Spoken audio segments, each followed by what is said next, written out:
Learning for 1 hour every day. ये I think लोग underestimate करते हैं इसकी value. There is a very famous theory which is called 5-hour rule. Elon Musk, Bill Gates ने बोला है कि हर हफ्ते you try and learn for 5 hours. Just 5 hours. और ये over a period of time cumulate होता जाएगा. बट इसके बहुत सारे नुआंसेस हैं.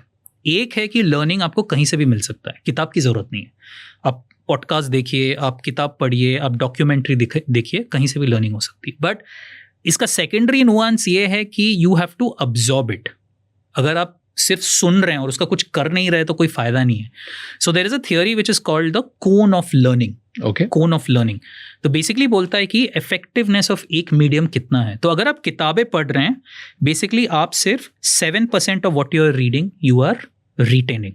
93% लॉस हो रहा है. अगर आप ऑडियो विजुअल कंटेंट देख रहे हैं, पॉडकास्ट, ऑडियो सुन रहे हैं, तो that number is about 20%. The best way to learn is actually teaching. तो वेदर आप कॉलेज में जाके पढ़ा रहे हैं या सोशल मीडिया पे पढ़ा रहे हैं, 90% रिटेंशन होता है थ्रू टीचिंग. सो ये बहुत जानना ज़रूरी है. तो मैं सबको यही कहता हूँ कि आप जो भी नया सीख रहे हैं, just go and right about it on social media. Views आए ना आए अलग बात है, आपके दिमाग में कॉन्सेप्ट क्लियर हो जाएगा.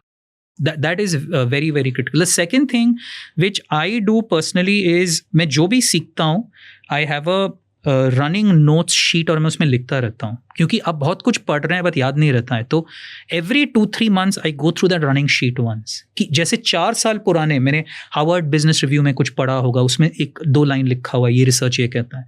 तो जब भी मैं फ्लाइट में कभी कभी बैठता हूँ तो 2 घंटे I just go through those running notes. तो मेरा पूरा माइंड रिफ्रेश हो जाता है. I think it's a very simple technique, it's a very productive technique. तो मैं जो भी पढ़ता हूँ मैं कभी भूलता नहीं हूँ, just because of this technique. Every 3 months I go through those running notes again. तो ये मैं कहूँगा आप सिंपल एक नोटपैड लाइए, whatever you learn just keep writing. Every 6 months just go through it. Nice. You will always be top of understanding in terms of that. So this also comes from Japanese concept of Kaizen, which is improving 1% every day. So this principle of learning every day, I think people underestimate it, and it accumulates over a period of time. Do you know how I learn it?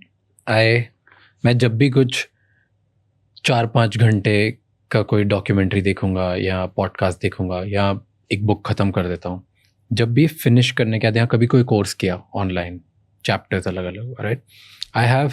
मैं अपनी life में एक rule follow करता हूँ which I call blank paper test. तो मैं एक blank paper test करता हूँ जब भी पढ़ता हूँ. उसके बाद I take a blank paper and मैं विजुअली फ्लो चार्ट के थ्रू या कोई ऐसे कुछ भी उल्टा सीधा गुड्डा गुड्डी टाइप बना के मैं एक्सप्लेन करने की कोशिश करता हूँ कि मैं इसको एक पेपर पे, सिर्फ एक ब्लैंक पेपर पे जो मैंने पूरा सीखा वो समझा कह सकता हूँ. और अगर मुझे वो देख के सिर्फ मैं किसी को दे दूँ, उसको समझ जाना चाहिए. Very nice. अगर वो कर सकता हूँ देन मैंने कॉन्सेप्ट सीखा है, नहीं तो मैंने नहीं सीखा. Very nice. I just eliminate that part. Sometimes मैं आधी चीज़ पढ़ के छोड़ भी देता हूँ. आई एम ओके कि हाँ मेरा टाइम वेस्ट हो गया, इट्स ओके. समटाइम्स मैं पूरा बहुत मुझे अच्छा लगता है और मैं कभी पेपर पे नहीं समझा पाता हूँ तो मैं फिर रीडू करूँगा. Very nice. And I am okay to learn less things but learn it properly. Very nice. I think that's a very good idea. We'll talk about that some time also. It's a very good idea. Very. मेरे room में एक बड़ा सा white board है. पहले white wall थी पूरी. अभी हर जगह मेरे पेपर पड़े रहते हैं इन माई ऑफिस विद मी. मैं फुल टाइम एक नोटपैड के साथ घूमता हूँ. तो मुझे किसी ने भी कुछ सिखाया, I make either an explainer flow chart या कुछ. Like in fact मेरा एक 26 पेज का बिजनेस प्लान है. मैं उसको आपको शायद 2 मिनट में मैं आपको एक पेपर पे वो इतने से बना के पूरा समझा सकता हूँ. That I also said in great storytelling, if you can say everything in one page, you've got it clear in your mind. No, it's a very good idea. We should definitely. It's a blank paper test. कुछ भी सीखा है कि नहीं सीखा है. It's a fantastic idea. Fantastic. Okay, next lesson. Next one, ये actually मैं बहुत लोगों में देखता हूँ और ये बहुत बड़ा प्रॉब्लम है, especially at mid and senior levels, is what I say, forget your regrets. You have to get over your regrets. हमारी लाइफ में बहुत सारे रिग्रेट्स होते हैं लोगों के. से हमने ये एग्ज़ाम क्लियर नहीं किया, IIT नहीं गए, ये प्रमोशन नहीं हुआ, US का कॉलेज नहीं मिला, पैसे नहीं थे. Now all of us have regrets, but the problem with that regret is, अगर आप subconscious brain का structure देखेंगे, there are 2 areas. One is called a hippocampus and one is called a amygdala. तो amygdala basically fear capital है. सारा जो आपका fear है उधर उठता है, और जो hippocampus है